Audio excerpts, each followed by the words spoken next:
歡迎嚟到多多 Channel， 為女兒探店第一季第4集，嚟到啟德，今日10點零鐘就出到嚟。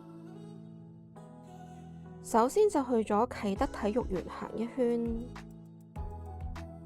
再去咗 ASI 揾嘢食。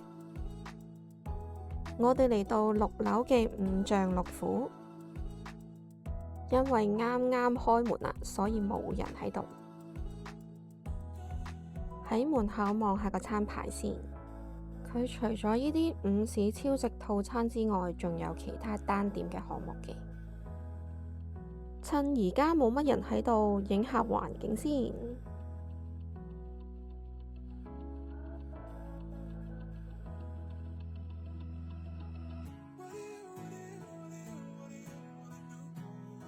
我哋今日叫咗2個套餐，一個係糖醋魚片，望落去酸咪咪咁，賣相又靚。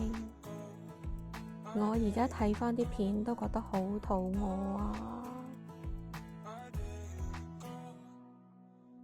不過呢，佢啲魚塊就比較腍啦，唔係脆卜卜嘅口感。我估佢係為咗午餐快啲出餐，所以會炸定啲魚塊先。咁佢都冇呃人嘅，餐牌寫即叫即炒啫嘛，冇話即叫即炸。第二個係回鍋肉，第一眼望落去覺得菜多過肉，認真啲咁樣食，佢真係菜多過肉嘅。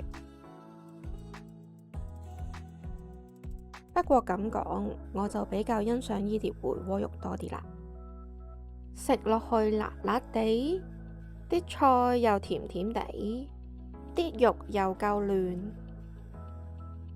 我哋另外仲加咗一杯鴨屎香檸檬茶，18蚊700ml，夠晒我哋2個人飲。